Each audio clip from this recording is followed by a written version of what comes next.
langsung aja duduk, Bu. Ya.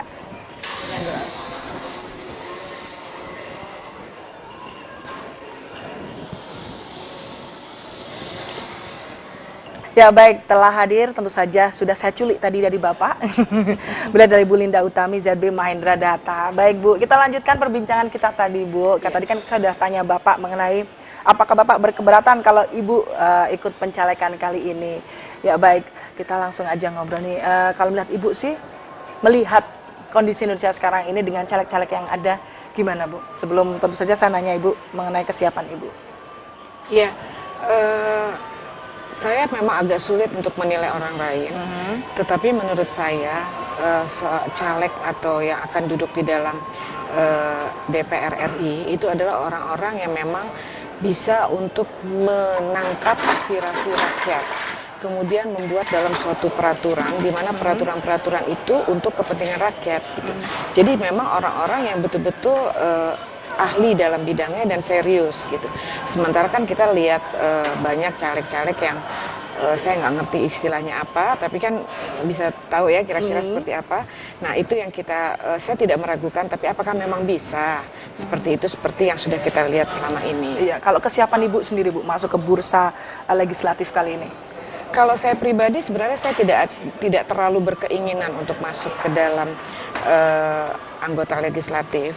Tetapi saya selama ini hanya cuma bisa melihat dari luar, kemudian hanya bisa berkomentar, berteriak-teriak dari luar tanpa melakukan sesuatu apapun. Jadi saya pikir sudah saatnya saya harus ikut masuk di dalam anggota legislatif sehingga saya bisa ikut serta berperan, bertindak untuk melakukan segala sesuatu untuk kepentingan rakyat. Baik, apakah ini yang bisa disebut dengan emansipasi wanita atau emansipasi ibu untuk bisa berpartisipasi dalam legislatif, Bu? Sebenarnya ini bukan masalah emansipasi, karena sebagai umat muslim, Allah sudah memberikan kita peran masing-masing. Tetapi kita harus tahu bahwa anggota DPR RI itu bukan pemimpin. Itu bukan pemimpin, melainkan wakil-wakil rakyat. Jadi kalau menurut saya nggak ada kaitannya dengan emansipasi. Itu adalah hal yang terpisah. Sebagai wakil-wakil rakyat, kita harus bertindak untuk dan atas nama rakyat, menjalankan amanah. Tugasnya adalah menjalankan amanah, gitu. Nah, itu. Jadi lebih seperti itu. Nah, kita berbicara soal amanah tadi, Bu. Ini kita melihat kondisi Indonesia saat ini dengan adanya banyaknya korupsi, apalagi dilakukan oleh, mohon maaf ini perempuan. Nah, ini pandangan Ibu mengenai amanah tadi dikaitkan dengan korupsi yang dilakukan oleh legislatif, terutama untuk perempuan ini. Pandangan Ibu gimana, Bu? Iya, saya terus terang saja memang sangat sedih ya melihat kondisi itu, karena kita bagaimanapun perempuan itu kan berasal dari kata empu ya, sumber. Dimana kita perempuan itu harus lebih menjaga diri kita, karena kita adalah toladan buat anak-anak kita, toladan buat banyak orang gitu. Jadi kita yang harusnya lebih berhati-hati. Sehingga saya tidak tahu apakah itu karena sistem ataukah karena memang berniat melakukan gitu ya. Tapi menurut saya sangat menyedihkan bahwa sekarang kalau kita mau bilang seperti itu, orang udah muak ya ngelihat kondisi di negara kita di mana korupsi merajalela dan sebagainya. Jadi saya pikir nah saatnya lah kami yang ingin melakukan suatu perbaikan, mungkin ya, kalau perubahan terlalu sombong untuk mengatakan perubahan, tapi adalah perbaikan untuk supaya kita mempunyai suatu negara yang bisa membawa anak cucu kita nanti ke suatu Indonesia baru yang memberikan contoh-contoh toladan-toladan yang baik, tidak seperti sekarang. Karena kita lihat kondisi sekarang, semuanya serba instan, semuanya ingin cepat, dan contohnya yang baru saja terjadi ya, mungkin ngikutin berita ya, ada pembunuhan. Betul. Itu kan produk dari melihat, kalau menurut saya yang bersalah itu adalah kita orang-orang tua. Karena kita tidak memberikan contoh yang baik, mereka pikir semuanya itu instan, bahwa itu akan selesai begitu saja gitu. Bahwa dengan membunuh dia selesai, padahal banyak muatan-muatan lain. Pas kita break dulu. Ya. Baik. Oh, kita pesan dulu, Bu, biar lebih santai gitu ya. Baik. Oke. Ya, Ibu mau pesan apa, Ibu? Monggo. Saya iced tea aja, Mbak. Ibu. Saya avocado juice. Ya. Makasih ya, Mbak ya. Satu iced tea, satu avocado. Iya, terima kasih. Baik, tadi sempat ya terputus ya kita ngomongin soal ini upaya untuk mencerdaskan bangsa, ini yang dikaitkan dengan kasus yang terkini saat ini. Jadi kalau kita melihat peranan perempuan, apalagi Ibu, itu sangat penting ya Bu. Itu yang saya lihat dari tentu saja kacamata saya mengenai perempuan, dan saya harapkan dari Ibu juga. Tadi Ibu udah ngomong soal perbaikan moral terutama. Nah ini ada nggak nanti ke depannya, ada beberapa, kalau program yang terlalu berat mungkin ada apa yang akan dilakukan Ibu kalau Ibu sudah jadi legislatif lagi? Yang pertama yang harus kita perhatikan adalah pendidikan. Itu nomor satu. Pendidikan yang betul-betul yang sesuai dengan bangsa kita gitu ya. Jadi kita harus betul-betul memperhatikan perkembangan pendidikan di negara ini. Karena kalau anak-anak bangsa ini pintar, negara ini akan maju. Indonesia itu negara yang sangat kaya raya. Tetapi kita lihat kan kondisi sekarang. Bagaimana rakyat kita kesenjangan sosial yang sangat tinggi. Saya otomatis mendatangi daerah-daerah. Itu saya lihat menyedihkan gitu. Kadang-kadang saya sampai menyatakan di sini pun tidak sampai hati gitu ya. Ada suatu daerah yang cuma 1 jam dari sini itu irigasi saja tidak ada gitu. Jadi betul-betul tak ada hujan. Dimana dalam keluarga pastinya untuk wudhu air harus air bersih. Belum untuk yang lainnya untuk ya. Iya. Baik. Ya. Kasih. Iya. Aha. Ya, mungkin bisa diteruskan Iya. Ibu. Untuk irigasi aja susah. Betul. Untuk hal-hal seperti itu kan itu sangat apa namanya ya, sangat menyedihkan sekali gitu. Yang harusnya itu tidak terjadi gitu. Jadi itulah yang kita harus betul-betul bisa perhatikan masalah kesejahteraan rakyat kita, dan itu dimulai dari pendidikan. Kan pendidikan, kemudian dengan pendidikan itu kan akan meningkatkan moral bangsa dan sebagainya.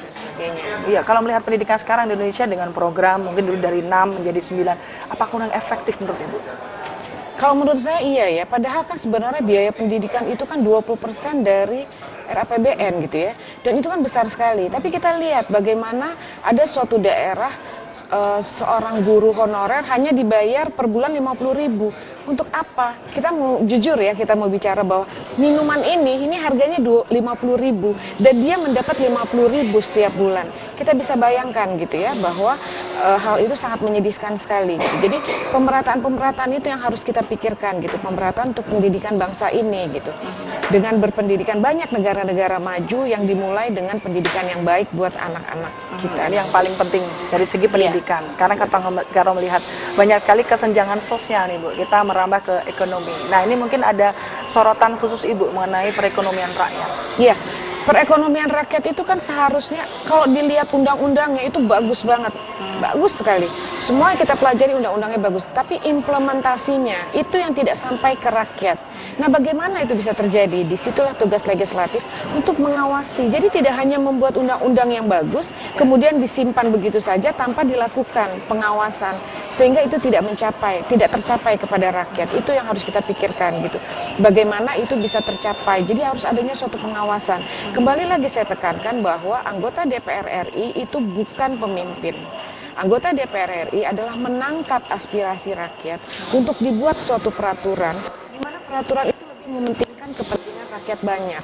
Contohnya, berapa banyak bank-bank pemerintah yang mengucurkan dana besar-besaran triliunan hanya untuk perusahaan-perusahaan swasta untuk mencari keuntungan. Sementara rakyat kita untuk mendapatkan pinjaman yang hanya untuk mendapatkan 1 ekor sapi saja susahnya setengah mati. Karena apa? Dia tidak bankable.